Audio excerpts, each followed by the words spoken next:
So, hey, it's Alan. I want to welcome you to another episode of Pipeline to Profitability. Today, I have my new best friend, Andy Hobaica. And look, normally I would do a long introduction, but today I'm going to let you tell the world a little bit about Andy. And I just want to say you've been very inspirational to me. So over to you, my friend. I appreciate that, Alan. I'm really excited to be here. It's actually my second only podcast in my life. I listen to podcasts on a daily basis, but my second one actually meet on one, and I appreciate it, Alan. Alan is my new best friend. We have the same kind of energy, Alan. You and I. Alive, happy to be alive, and loving life, and that's what I like about you, Alan. I wouldn't have just went on a random podcast. I like you, and my father Lou talks highly of you. I really do appreciate that. And look, I think, I meet a lot of great people at the events I go to, and I'm meeting more people now since I've started my podcast back. And you got my attention because you're doing some, what I believe is really inspirational stuff that's helping other people. And but today, this podcast is about helping our fellow contractors. And I'd like to dig into, tell us a little bit about your story, maybe the history of Hobaica Services, which is an amazing company, and a little bit about you. I mean, you've shared some stuff with me, but our audience would love to know, who is Andy Hobaica? I appreciate that, Alan. So not to spend too much time on it, but, my grandfather, his family came over from Lebanon. And my grandfather was drafted into World War II. And funny story my dad always tells on podcasts is when he got out of the war, he took his GI Bill and went to Phoenix College in Arizona. And he went to his counselor and said, hey, I want to get into the electrical school. I want to be an electrician. And he says, well, Paul, the electrical school's full. I'm sorry. He said, we have no room for it. You're going to have to wait. And he was real bummed out. His counselor said, but I have this new and upcoming field called refrigeration. And you can start doing that. And, you'll learn a little bit of electrical, contracting with, some different stuff. And he was interested. So he took it. And then he worked for some odds and ends company, random companies. And then in 1952, founded Hobaica Services, which was Hobaica's refrigeration at the time. And that was 72 years ago. So, 3 generations, my dad and his brothers took the company over in the 80s. And, to fast forward a little bit, because you wanted me to talk about me, I remember right around the age of maybe 8 or 9 getting interested in what my dad does for a living, because my dad would always be working on everything at home, whether it was air conditioning or anything around the house. My dad was extremely handy. He can fix anything. Something's broken, he's not calling anyone, he's doing it. And my dad wasn't this random handyman. He was really good at what he did, and he fixed stuff the right way. And he would always tell me, if you're going to start something, you do it right and you finish it. And, taught me a lot of good values along the way. I'll talk a lot about my dad through the podcast. My dad's my hero, and I wouldn't be the man I am today without him. So, growing up in the business. So when I was about 11, 12, 13 years old, I remember watching a movie. It could have been Gone in 60 Seconds, Fast and the Furious, some car movie, right? My dad says, hey, nice cars, huh? I'm like, yeah, those are really cool. And he goes, when you're 16, which one do you want? He got me all excited. I'm like, that's the one I want. I want that one. He goes, great. You better start working because I'm not helping you. I love it. I love how your dad, he's passionate about cars, and I love his garage and with all those he has some nice cars in it. I'm going to have to come and visit you guys. Well, when you come down in Phoenix, do this. We'll do a 1-to-1. I'll bring you over and give you a full tour of that museum over there. That'd be fantastic. Yeah. So, Andy, besides being very inspirational, not just to me, and look, I've talked about this podcast. I mean, I do it for the industry, plumbing, electrical, and air conditioning. But there's a selfish side to me. I do this podcast for me as well, because I get so much from this. And I want to share, what I've learned over the years from the great industry and meeting the greats like Lou Hobaica and yourself, Andy. But you're a sales guy, and now you've shared with me your story of hitting $1 million in sales, and now you're at 5. You're probably 6 million, knocking on 6 million a year in sales. And I mean, that to me is freaking amazing. I can't fathom it. But you obviously have processes and achieving sales. I don't know if someone as bubbly as you came and knocked on my door, I'd probably find it hard to say no. But so sales is an area I would like to dig into. So what is it that brings your success to the industry and your company in regards to sales, Andy? Well, I would like to start off with people, say, Andy, you sold $5.3 million last year. How'd you do that? Well, at the end of the day, it all starts with yourself, Alan. You'll see a lot of these people, they don't take care of themselves. They don't work on themselves. They don't listen to podcasts and audiobooks like you and I. So, it's a whole lifestyle. I'll start off with, as well as I do, I wake up at 3:15 every single morning. Okay. I'm at the gym at 4 a.m. every day, Monday through Saturday. I take Sunday off. So I wake up, I go to the gym, and people ask me, how the hell do you wake up that early in the morning? Well, a couple of different reasons, but I have that Miracle Morning video you can check out on Andy Hobaica on Instagram and Facebook. We talk a little bit about that. But basically, I get up, get started. It's never easy. I get to the gym, I get a good workout in, I come home, I make a protein shake, I get my day started, and then right when I'm about to leave, kids and wife wake up, I get to say bye, give everyone a kiss, and I get to get out the door. So it all starts with the morning. If you don't have a good morning routine, you're not going to sell shit, Alan. And at the end of the day, if you're not taking care of yourself, if you can't control what you do in the morning, how are you going to control what you say to your customer and how your day's going to go? So if you take care of yourself and you build that routine, it really helps out. As well, with sales, people say, Andy, how'd you do this? How do you do these numbers? I'll ask them one question, Alan. I'll ask them, when you get to a home, you knock on the door, what do you do for the first half an hour? Stop talking. Oh, well, I walk to the thermostat. I go in the attic. I go outside. It's all wrong. So why I'm so good at what I do, why I believe I'm so good, is because for the first half an hour, all I do is create a relationship with the customer. I create a relationship because at the end of the day, Alan, I don't care what I'm selling that day. Person's going to buy Andy and what I'm going to be able to offer to the table. And with Andy, I know I'll get the job done right. Everything I promise will happen. And then at the end of the day, whatever I offer that customer, it'll just go along with that process because Andy will take care of you. And I make the customer believe that. And I'll be honest, man, half my customers will call and text me on my birthday and Christmas to say, Merry Christmas, Happy Birthday, Andy, because I have a personal relationship with these people. And that's why they refer me to all their friends and family. Freaking love that. And the big takeaway from me there, Andy, is that you work on yourself more than you work on anything else. I would say 80% of you is it sounds like your morning routine. I don't quite have the same routine. It's not far off. I start probably about the same time. I work out every day. It's not in the mornings because I tend to find that my most productive hours are in the mornings. I tend to work on the business, plus I communicate with the family but I always make time every single day for fitness, exercise, whether that's a workout, whether that's walking, and I try to work on the mind every day as well. But so something that I also believe, and a lot of I coach a lot of contractors, mainly in the plumbing and drain space, because that's my area of expertise. But I often say, and I think I took this saying from Joe Crisara, and he's someone that I've known for a long time, and I think the saying goes, you can't make a sale any more than the level of trust and relationship you have with the customer. And one of the things I learned early in the piece was if we work on the relationship with the customer and slow the process down, stop rushing to the sale, take your time, build that relationship, don't offer anything to the customer that is not going to benefit them, and go easy. Don't go, a lot of the guys, even in my own companies, they go for the jugular within the first 15 minutes. It's like, you didn't, they said they'll get back to me. They're not getting back to you.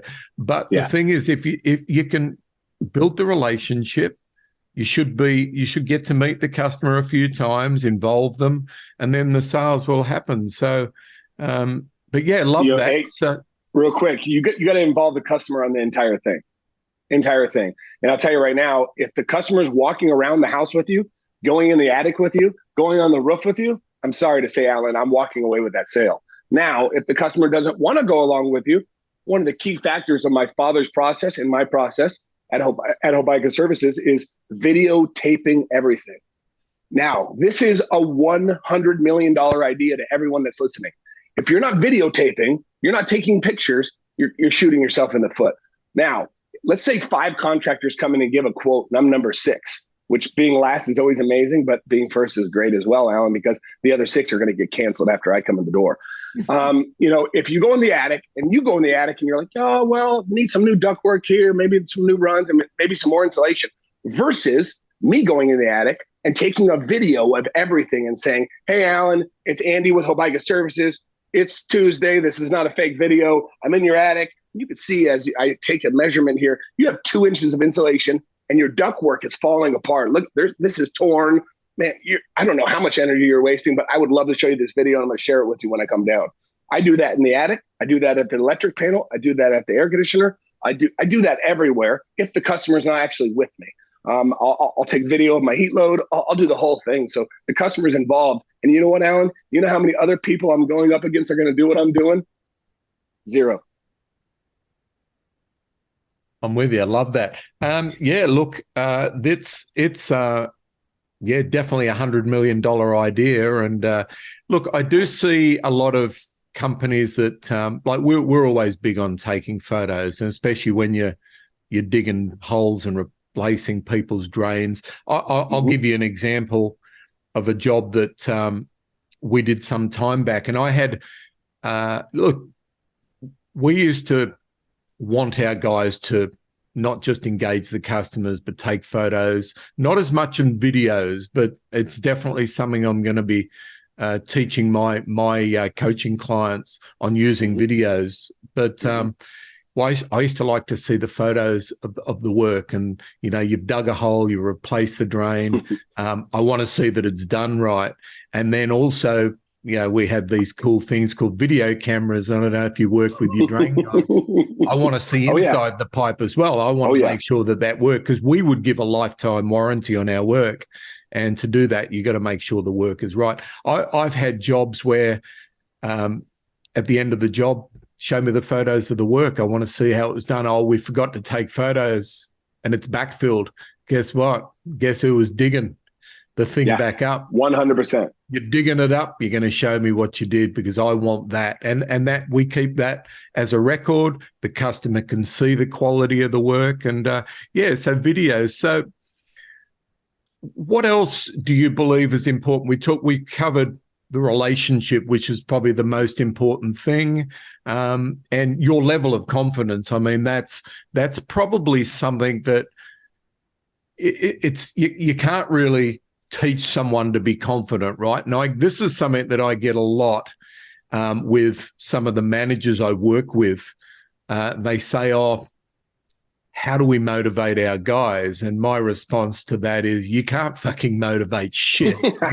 You work on yourself and you give your guys the tools to motivate themselves. You cannot motivate another person. I don't know how you can. I can make them feel good. I can help them, but I'd love your thoughts on that, because that's an area that I really see as a strength with you, Andy. I appreciate that. And I do find myself motivated, but it's a daily thing, Alan, as you know. In one of my videos that you loved and you were actually chatting with me about before the podcast was, what do you do on a daily basis? Well, I'll tell you right now, the only time I ever listen to music is during my morning workout to get me pumped up and get a good set in. That is the only time. Stop listening to music when you're driving. Stop listening to music when you're bored. Stop listening to music. I'm sorry to say, music's a waste of time. Now, if you just want to enjoy music, go to a concert, enjoy your favorite artist and you're relaxing at home, great, have fun. But you know what? This is work time. Stop listening to music and wasting life. I listen to podcasts and audiobooks all day long, and I stay motivated that way, to where my motivation comes from, oh my God, you know what? I forgot to do that. I got to try that again today. And it reminds you of old processes, new processes, and different tips that can really keep you in the grind. And, Alan, I'll have a call. Let's say I'm meeting with Alan and I'm going to try to sell him an air conditioner at 3 o'clock. Where am I at 2:45? I'm not stuck in traffic. I'm in the neighborhood. I'm parked down the street from your house, role playing with myself in my mirror. Being able to, overcome those standard objections that everyone has, every single homeowner. Oh, I just want to wait for my husband and I'm going to talk with him. Or, you get the same objections every day. It's the top 5 things that people say, and overcoming those. And, at the end of the day, it's not a script, but if you can focus on your script of overcome that objection, it'll be nice and smooth when it comes out of the customer's mouth. Love that. Look, one of the things that, look, I'll be honest with you, most of what I've learned over the years is via the School of Hard Knocks, yes, but a lot of the really cool ideas that I've gone, shit, that can work, has come from people like you, Andy, and your dad, and all the other greats that we meet within Service Roundtable, Service Nation, but we had a process, and look, we all have good suburbs that we love to go to, and we have suburbs that are not so good. And you've got do you do work in Ferguson? That's one of your suburbs. Oh yeah. Yes. Yeah. So my guys would be going into a suburb, and I won't mention the actual suburb names, but this is really tough. It's every time I've been here, it hasn't gone well. I'd say, right, what I want you to do is you've got roughly a 30-minute drive from your home to the customer's home. What I want you to do is just a little bit of mental preparation. You're going to call the customer. You're going to work on the first point of contact. You're going to ask them if they want a Starbucks on the way just to build relationship. They'll probably say no. If they say yes, make sure you put your receipt in and I'll take care of that.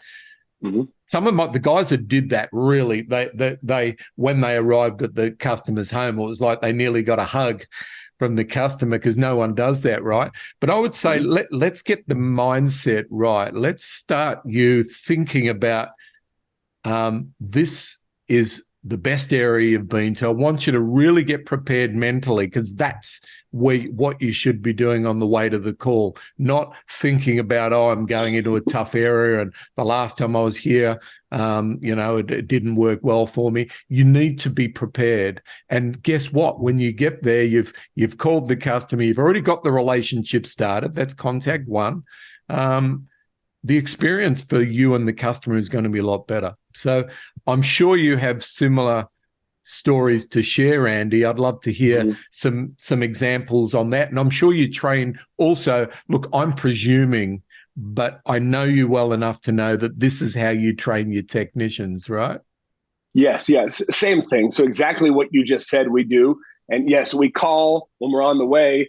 Get on a first name basis. Number one thing, first name basis, because friends call each other by their first name, Alan. And at the end of the day, hey, Alan, it's Andy with Hobaica Services. I'm en route to the house. If you're home, I'm about 35 minutes away. Is that okay with you? And then as well, I got to stop. I'm about 40 minutes away, about 25, but say 40, because I got to stop and get some gas. I'm going to stop at Quick Trip. I usually grab an iced tea in the morning. Is there anything I can grab you? Same thing. We'll reimburse our employees, and customers do love that.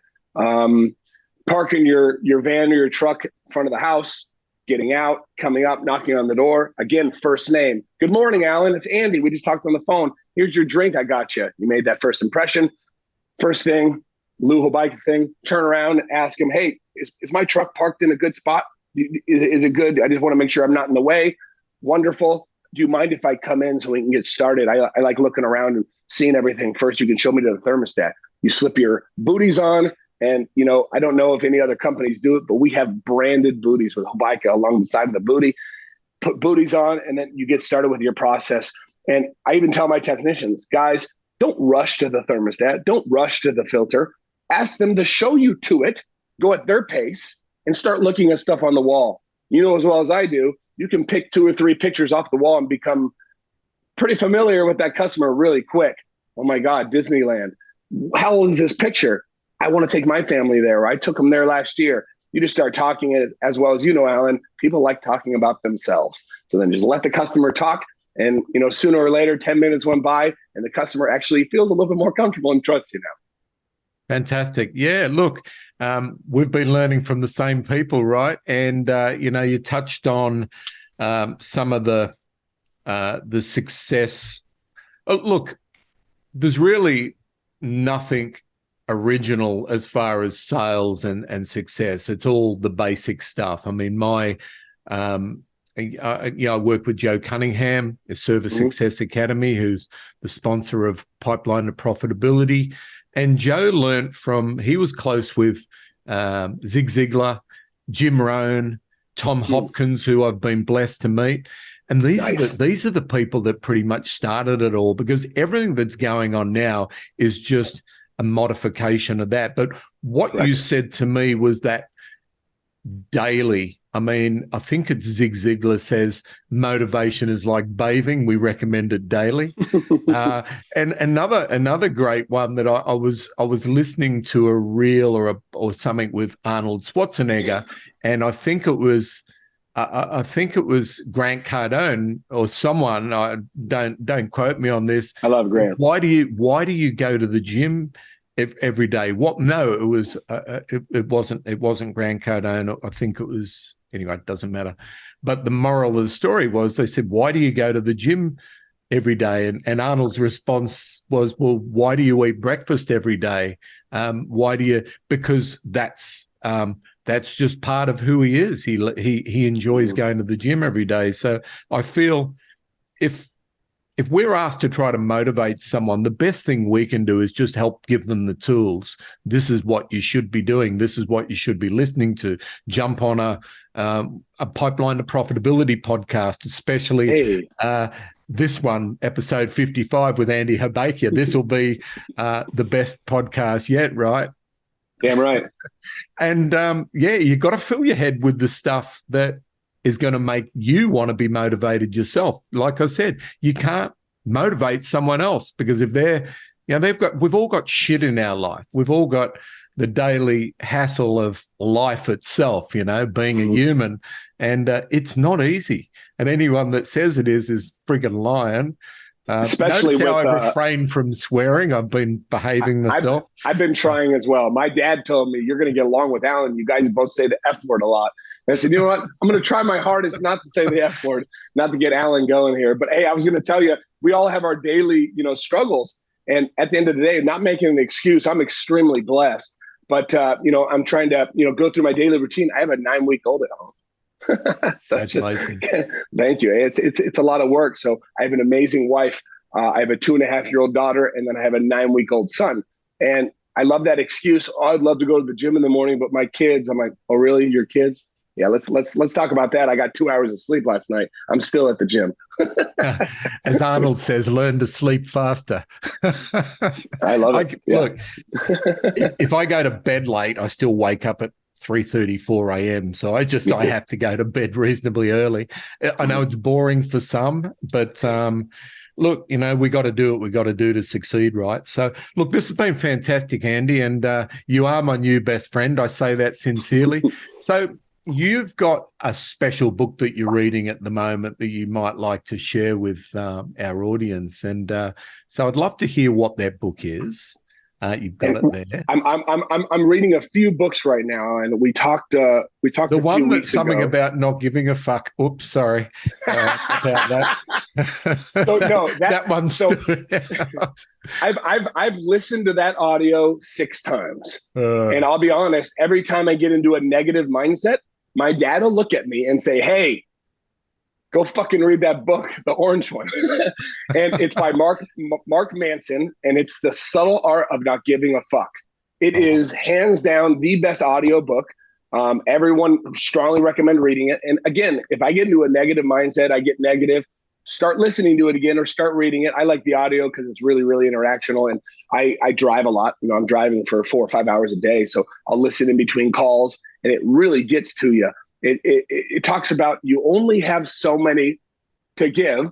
Yes. So why give about the things that don't really matter? There's all these things in your life that don't matter. You're focusing on the wrong things. So focus on positivity and control yourself. Amazing book. Hey, Love for that. sales, Alan, I recommend everybody. Some people think he's a little hardcore, a little too aggressive, but it is what it is. He's a good salesperson. You said him before, Grant Cardone. He has a lot of books. Number one book in my mind would be Sell or Be Sold by Grant Cardone. He starts the whole first 3 or 4 chapters about if you don't like sales, if you hate salespeople, you're going to lose at life. Because if you can't sell, I don't care what you're selling, you are going to lose at life. I don't care if you're a receptionist, you're a dentist, you're a salesperson, you sell cars, real estate, you're on podcasts, you're selling yourself every day. If you don't know how to sell and you don't have that persuasion, you're going to lose at life. I'm sorry. Love that. Yeah. I've said this before, and I'll probably I do repeat myself because that's how we teach, right? It's repetition with everything. But is there such a thing as a born salesman? Well, yeah, we're all fucking born salesmen, right? When we're kids, we sell to our mother by crying, and they give us what we want. So yes, we are born salesmen. Another great trainer that got my attention recently, because I've been following not just Grant Cardone, but who's it? Andy Elliott. He really seems to be. Very big mentor of mine as well. So I've met Andy a few times. I actually went down to his facility, the Lions Den in Scottsdale. It's in Fountain Hills. It's a little bit past Scottsdale. I actually went and got a tour of his location like 2 weeks ago. So yeah, I consider Andy a friend of mine and definitely a mentor of mine. I've sent 4 or 5 of my sales guys to his trainings, and me and my other 2 top guys are actually going to a closers survival seminar on I think June 10th in Arizona. Yeah, he's got my attention. I'm going to have to reach out to him and try to get him on the podcast, right? I think he'd be good. As well, Brad Lee. There's someone else that I'm really he's just making my favorite podcast.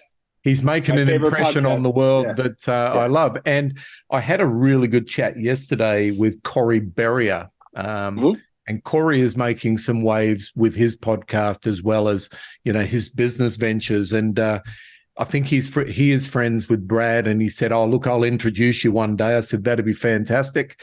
So there's all these great people out there. And we get to meet them, right? So look, Andy. Sorry, you go, my friend. I'm going to let you close off. Okay, I was just going to say, the reason I got introduced to them, my good friend and mentor, John Story, he's a real estate coach. So if you're a real estate agent, look up John Story. He's a badass. He's really, really good at coaching real estate agents how to market themselves. He introduced me to the podcast Dropping Bombs, which is Brad Lee, because he's a friend of Brad Lee's. And ever since listening to Brad, which also is partnered with Andy because they work together, amazing podcast, 2 very inspirational, motivational people. Brad's book, The Hard Way, is also another badass book.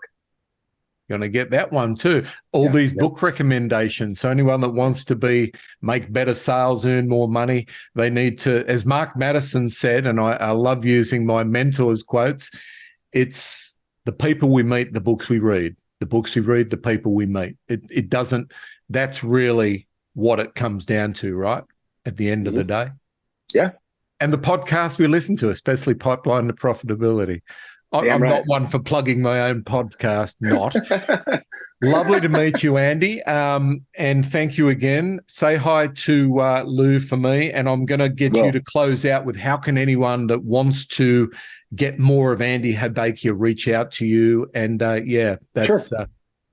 So a couple different ways, guys. It's Andy Hobaica everywhere. Andy Hobaica on Facebook, Andy Hobaica on Instagram, Twitter, Snapchat, all that crap. At the end of the day, it's everywhere. So I got at least Andy Hobaica because I'm the only Andy Hobaica in the United States. So I'm very easy to find and hard to hide from the FBI. I'll close it out with this, Alan. I don't care if it's waking up in the morning, eating healthy, controlling what goes into your body, doing daily routines, sales, motivation. I don't care what it is. It's all these things. If it was easy, everyone would do it. And you know that, Alan. So do what's not easy. Do the hard things. Make your life better. Stay motivated. And, I hope everyone has a badass day.